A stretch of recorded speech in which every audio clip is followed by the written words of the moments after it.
What is going on, people? We are Tottenham TV.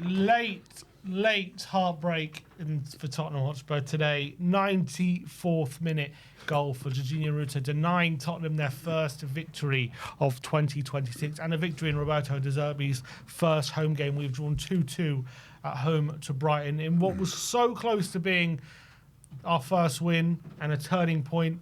There were so many positives to take away, but at the end of the day, we haven't got the result.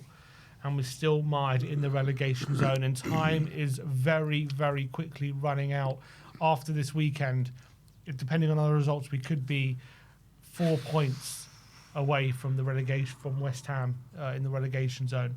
And that is just not a situation you want to be. I'm here with Ash. We was here watching the watch along today, all the drama.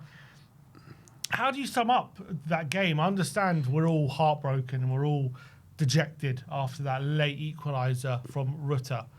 But if we're looking just first of all at, what we can take away from it positively, there was a lot of positives there, wasn't there, today? Yeah, well, first of all, we got the first goal. We got the first goal, and we don't normally go in front, but the difference is we were able to take that into the second half. I know we did concede late on in that first half, but there were moments that we had at the start of the game where we started off brightly, I felt. But yeah, it's just in terms of controlling games, we struggle. But, the positive news, let's stick with the positive, because I'm finding it hard at the moment, obviously after what's just happened, is that Maddison was on the bench, and he looked like he wanted to get involved from what I saw. Even when Xavi came off injured, he looked a bit upset that he couldn't get involved and help. Kind of almost went down the tunnel from what I saw. So he looked a bit upset about that. But it is positive that, he possibly could be involved in the next couple of games. He could help us with the fight. So yeah, that's positive. Bentancur, of course. Bentancur, I thought he had a good game. That was really positive. And obviously Xavi starting as well. Xavi starting, and he had a major role in today's game with the assists. You did talk about him not scoring that goal. It could be the difference. And the thick of the frame, the thick of the post was the difference, I think, today. He scores that second goal. I think we win that game comfortably. Both halves was a similar story. Not comfortably, I think, we started off quite well, full of energy. Bentancur, Basuma, Gallagher running themselves into the ground, really pressing Brighton, forcing them into mistakes. I didn't think we created too much, but we had the game under control. Brighton were really struggling in terms of playing their football, playing through Tottenham. They really struggled to get their passing game going. They did kind of halfway through, maybe half an hour in, they started to get their rhythm going as a team and putting Tottenham under pressure. But then Tottenham, after a bit of luck, that Van der Ven hit it off his own post and it rolled across the line, and we just got that little bit of luck that went for us. You're thinking, okay, maybe it's going to be our day. A couple of minutes later, Xavi with a beautiful dink into the box after some more good pressing from Spurs.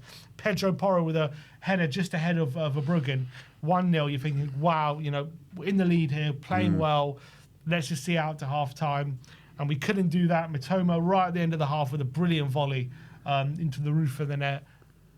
Another heartbreak for Spurs in the first half, and Brighton made their pressure at the end of that half pay. And I think the second half was a similar story. I would say Brighton definitely upped their game in the second half. Yeah, they kind of put us under pressure, but again, they didn't really have much to show for it, did they? Neither did we. We barely threatened, really, in that second half. Second half, they had more of the ball, I felt. A lot more of the ball, but they didn't offer much going forward. I think the closest they got was when Porro played a back pass to Kinski, isn't it? Yeah. That was the closest they got, really, to a goal before we took the lead. And we were definitely waning in energy. I think he took off Basuma and Bentancur. They were just running themselves to the ground.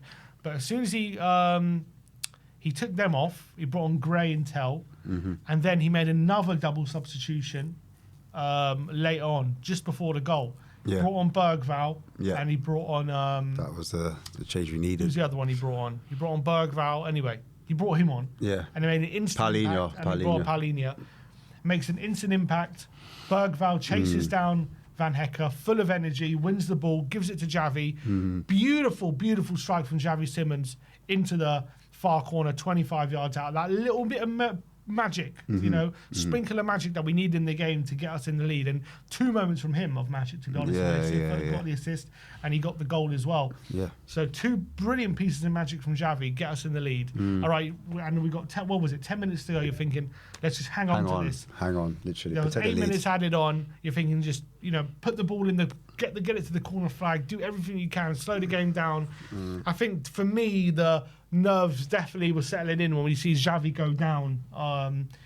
He, you know, and the players are telling the manager to sub him off. We've already made 5 subs. You're like, oh God, how are we going to last these next, you know, 5 minutes plus 8 minutes of stoppage time, where they're basically with 10 men. Xavi was pretty much done at that point. He couldn't really help the team much. Whenever he tried to run, he was really suffering, you know, risking injury. You could see that. There were moments he was in real pain.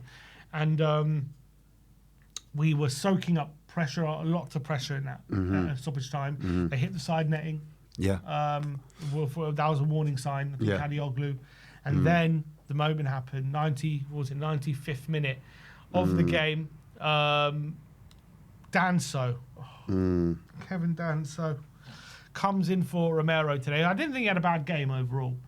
But no, there was that moment was he won't let him down. That moment again, because Minter puts the ball in, low ball, kind of cut back, and I don't know what Danso is thinking. Just get out, even if you're for a corner, whatever it is, you've got to clear your lines there. And he takes a touch in the box, a bad touch at that. Van Hecker reads it, tackles him, pulls it back, and there's Rutter to fire it in to the roof of the net to break our hearts. It is so gutting, man, that we were so close to victory.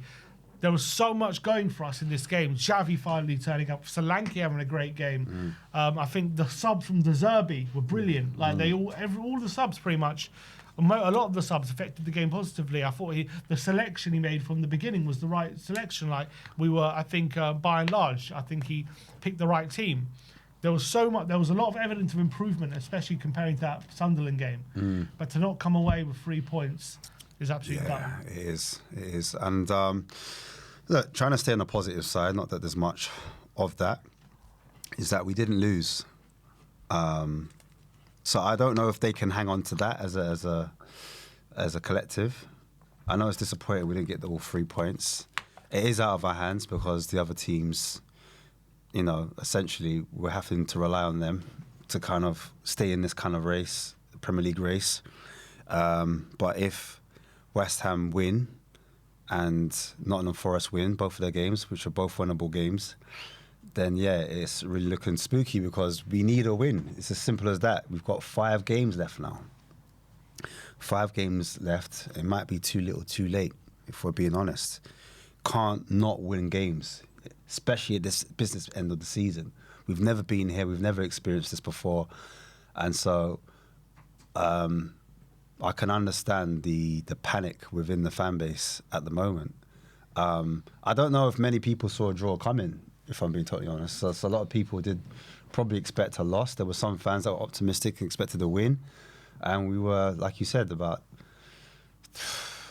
minutes away from getting that. Literally, we were so close. And I think there are so many moments in this game, aren't there, we can look back on and think, what if, you know, after we took the lead, that moment a minute later, Xavi turns his man inside the 6-yard box and hits the post, and we don't make it 2-0. If we make it 2-0 then, you know, do we go on and win the game, or maybe go on and get 3 points at that point and put real pressure on Brighton, because it went from 2-0 potentially to 1-1, and that was a massive golden moment. And then obviously, you know, 2-1, Xavi cramps down. Sorry, even at 2-2, right at the end, we have a moment where we have a few men in the box, free, and Xavi goes the wrong way and gives it to Gray, and all of a sudden that chance was gone, and that was a crucial opening where even at 2-2, you know, we had a moment to win the game. Those moments, and then obviously the Danso mistake, absolutely crucial in the end. Even like Paulinho, when he was in that space, we're like, pass it to Paulinho, it's free. Pass it to him. I was like, Paulinho, pass it forward. Next it forward. You're like, oh my days, we're going to... And just that final decision in that final third let us down in that moment. But yeah, looking forward, next game, heading into it is Wolves. I'm just thinking. You seem dejected. No, I'm just thinking. Listen, look. I mean, there's no other way to kind of call it. Even if we beat Wolves now, it's still not enough. Is what I'm trying to get at. Look, I think. Look, we'll talk about the relegation situation in a minute. But in terms of today, in terms of how De Zerbi managed the game, he was brilliant. I thought it was brilliant. I thought he was good. I think there's just in terms of, we'll get into the whole relegation picture in a sec, but in terms of like the outlook of the team and the way, the direction we're heading in, like last week, kind of with that performance, it seemed like very little hope, didn't there? There seemed like there's nothing that can really get this team going. But today, we saw a lot of improvement in a lot of areas. We looked a lot more dangerous going forward. The energy was there from the team. I think the balance of the team was a lot better today than it has been in previous weeks. Obviously, the squad. You look at the amount of subs we were able to bring on. The squad looks a lot deeper now than it did for most of the season. If we play like we did today, we'll win a lot more games. We can win a few more games. We can win a few games, I should say, between now and the end of the season. And hopefully, despite the heartbreak, we can take a little bit of solace in the fact that we played well, probably deserved to win that game. And, hopefully that gives the team and the fans a little bit of hope that we're not dead yet, I guess, from that point of view. Yeah. Because there were improvements today. Yeah. Look, like I said, we were minutes away from. If Xavi doesn't pull up with that injury, could we say, we stay in the game a bit more? Like, does the mistake happen? Does the ball go down onto Danso's side if we had a fully fit man? Unfortunately, we did not too many substitutions, but we ran out of substitutions, so we weren't able to take off an extra player and keep it tight. Is what it is. It is what it is. But yeah, like you said, the small positives, if there is any, if they can take that kind of desire and passion, and because at the end of the day, with De Zerbi, we said it before, tactically he's not going to be able to do too much for these players with so little time. So it's just down to whether these players can, get these results, get it over the line between now and it's just 5 games, Sim. That's why it's quite tough to kind of talk out of it. It's kind of hard to look past it. Because before, like the narrative was 3 games is what we need. 3 games, or even 2. People were saying 2, but now we're looking at it. We see it's definitely 3 out of the 5. Yeah, we need to win. It's definitely 3 out of the 5, and we have Wolves. We've got Leeds, Villa, Chelsea, and then the last game's Everton. And so the reason why I mention those is because looking at the way we played, and look, I give credit to Brighton because Brighton are a good team.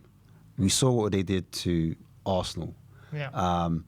We've seen what they've done to other teams as well. I can't remember off the top of my head, but I think they were unbeaten in March. They went on a run. They're the form team in the league right now. Yeah, exactly. So us coming up, I was expecting them to give us trouble today. I wasn't expecting us to be an easy ride and us to walk all over them. So in that period of the second half when they did have as much ball as they had and they were playing it through us at times, and it looked like the midfield didn't have control of the game, like that's going to happen. Like I said to you before, they've been coached not just through Hertzler for 2 years. They've had De Zerbi for another 2 years, Potter for another how many years. So they've had similar styles. This group of players have played together for a while, and we've had chop and change. So coming into this game, I saw like they are a lot more settled. We're trying to galvanise ourselves. We're trying to get to winning ways, and they've been winning. So it was a different, the context for me matters. And hopefully when you put that and you bake that all into it, going into the Wolves game, we win there. If we get a win against Wolves, then who knows what we could do coming into other games, in my opinion. Yeah, obviously also the draw, that means Leeds 8 points clear now of the relegation zone, which is obviously brilliant for them. And yeah, they're safe. They're pretty much safe now off the back of that, it looks like. Yeah. And with five games to go, as you say, we await to see what results come this weekend. Forest play Burnley at home tomorrow. West Ham away at Crystal Palace on Monday. That draw obviously doesn't help us, as you say. We move, in theory, right now we've moved a point closer, but if results don't go our way, we could be both four. We could be 4 and 5. 4 and 5 points. Yeah, 4 and 5 points away from that's safety. the reality. So that is the reality. Albeit, next, you know, you look at the fixtures for the other teams. If we can take positives out of this and start and they get have a hard win or two, run-ins. They do have hard run-ins, and we can potentially win. If we win next week, we've got Wolves away. If we win that, West Ham play Everton, not easy. Forest play Sunderland away. You know, maybe they drop points in those games, and then we play Villa away. I mean, that's going to be hard, isn't it? You know what? It's like, as a fan, you try to find ways to kind of make it fit almost. Do you know what I mean? You're like...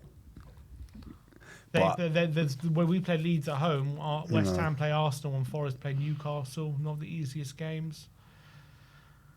But it's, look, no doubt about it. If we're being brutally honest, a point today is a hammer blow.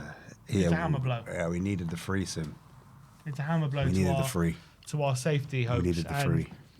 Some people are saying we're all back down now after that. Yeah.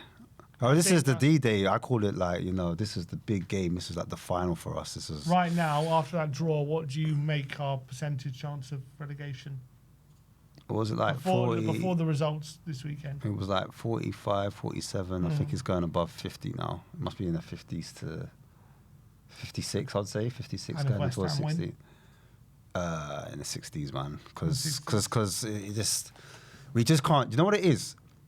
We can't find a win. I know, like I'm saying, win against Wolves. Yeah, but we haven't won, But we haven't won. Like, that's what it is. And that's why psychologically, today was a must win. You can't go throughout a relegation battle and not pick up a win. And it's one of the worst ways to not win as well, like to be able to like literally touching it and then have it snatched away from you. The psychological damage that can do to this already fragile team who are looking like during the game they're trying to build themselves up with confidence. Yeah. And to have it snatched away from them right at the death. It's weird because like the second half was a weird one because I felt they played better than us. But then obviously we kind of got a moment where we had a chance and we're like, oh, I kind of picked up after that one chance. Well, Paulini had that shot. Yeah, Paulini had that shot. We're like, oh, and then it felt like, okay, well, maybe we can get something.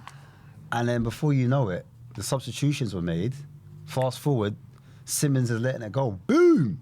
Top bins, like, off the post kind of vibe. And then we think, yeah, we've got it. We've somehow got it. And then we're like, all right, cool. We're already thinking ahead, like, well, as fans maybe, but yeah, you can never switch off, man, on Spurs, man. You can never, and hopefully the players, you can't even learn. You can't learn. It's too late to learn. Do you know what I mean? They should always be switched on to the final minute. The way players were celebrating, jumping into the crowd, maybe that was part of the problem. Maybe they thought they'd they went a bit too early. They need to kind of, one of them needs to say, listen, reality is, calm down. You've still got the game to win. When that whistle blows, then we can go into the stands. Reality is, they might have celebrated too early, but everything about this smells a bit too little, too late. Yeah. That's what I'm saying. About these positives, you know. That's what I'm saying. It's like I wanna look at the game and look at performance and be somewhat excited or positive about what I've seen because there's a lot to be positive about. Xavi, you know, brilliant moments from him. Solanke look back to his best today.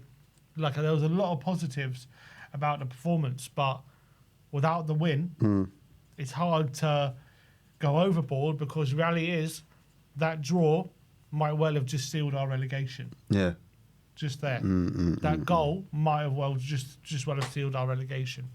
So I can't feel anything but absolutely gutted and disappointed that we haven't seen that out. And the way we conceded right at the end as well. Absolutely diabolical. Hammer blow. Absolutely diabolical. Who's your man of the match though? Who would you give your man of the match to today? I give a man of the match. I didn't even know you could do that. Is that allowed? You can do it. Right. We're allowing it. Porro, maybe? Xavi, of course. Xavi got the assist and the goal, so it's got to go to Xavi. I thought Porro played well, but Xavi, for those moments, I'll give it to him. Xavi probably deserves man of the match, but he's also part of the reason why we didn't win.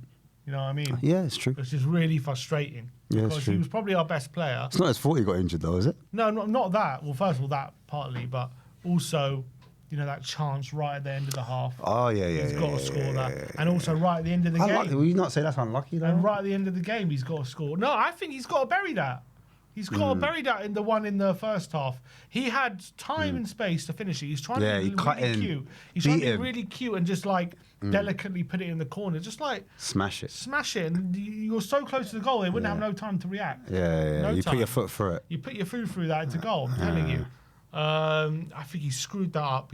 Or he could even passed it to Moani. Moani's completely free. Yeah. So that's got to be. That's what I thought he was going to do originally. Before he cut and done him, I thought he was going to pass because Moani's there, and I thought, oh, he's lost it. But then he cut him. I was like, oh yeah, and it's like, yeah. Anyway. But you know, you can't put. He's the only one today that came up with anything. Brilliant assist and a brilliant goal, and he was the only one who came up with bits of magic. Yeah. You know, so I can't exactly sit here and like blame him. No, you can't. You've got to give it to he's Jazz. also part of the reason. I think Porro had a really good game. So who's your man of the match? Was good. Van de Ven. I'll probably give it. I think I'll give it to maybe Bentancur. You know, I thought he had a really strong game. Yeah, he did have a good game. I thought it was really good. But to win games and make, you know, without Xavi being there, I still think, you have to have him on the pitch. Even if he doesn't play well, if he misses a chance, he's the one, like, we talk about leaders. There's leaders on the pitch. There's leaders in the dressing room. There's leaders that communicate, and there's leaders with the actual ball itself. There's different types of leaders, innit, all over the pitch. And Xavi's a player that even when things aren't going right, you can look to him and he can make a difference. Do you know what I mean? And that's the same with any football team. You look for your talisman. You look for the player that's the best on the ball. And unfortunately, this hasn't quite happened for us. All right. Well, that is your instant match reaction to the Spurs' brutal 2-2 draw at home to Brighton. Now it's your